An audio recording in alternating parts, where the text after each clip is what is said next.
Again, we gathered people and we went to one of the 3 stairwells that were in each of the towers. And then we began the process of walking down the stairwell. And by that point, there were literally thousands of people in the stairwells. The way it would work it is that we were going down 2 at a time, one right next to each other.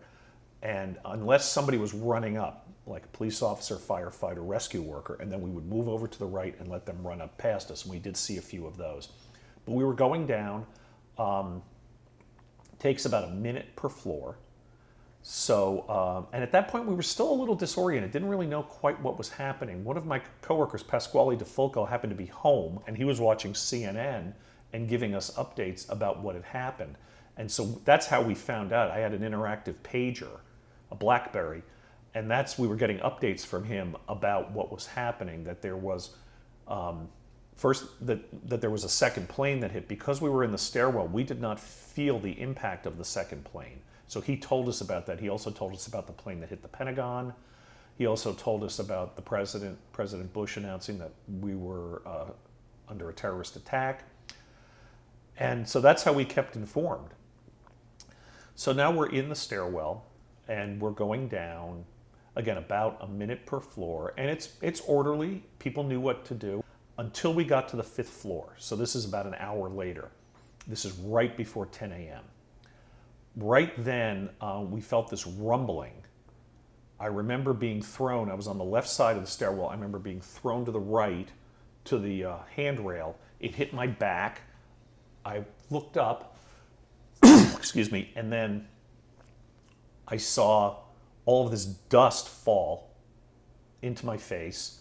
The lights in the stairwell died, and smoke started filling up the stairwell, and then water started rushing down the stairs. Now, here's what happened. That was when Tower 2 collapsed, so that was about 9:59 a.m. And part of the reason that happened was because on the bottom floors of the Trade Center, the 2 towers had shared infrastructure. So when Tower 2 collapsed, it affected Tower 1 much more so than the initial impact did, at least based on what we experienced. Why did the water rush down? One of the interesting design features of the World Trade Center was that on the upper 3 floors of each building, and they were 110 stories, were water tanks. And when Tower 2 collapsed, that ruptured those water lines. And so the water started flowing down.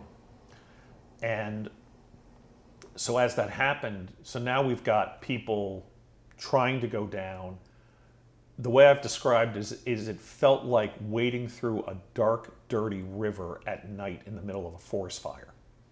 It was hard to breathe. Fortunately, I had a cotton knit tie on, so I was able to put it over my nose and mouth and breathe. We were instructed by the emergency workers to put our right hand on the right shoulder of the person in front of us so we could continue to move down and to keep going. Excuse me. Then we got down about another floor, down to the 4th floor, and then I heard, I'm about to use a bad word, I heard someone yell, "Oh shit, the door is locked." What he meant was that the door was blocked. The force of Tower 2 collapsing jammed the door at the very bottom of the stairwell, so they couldn't get it open anymore.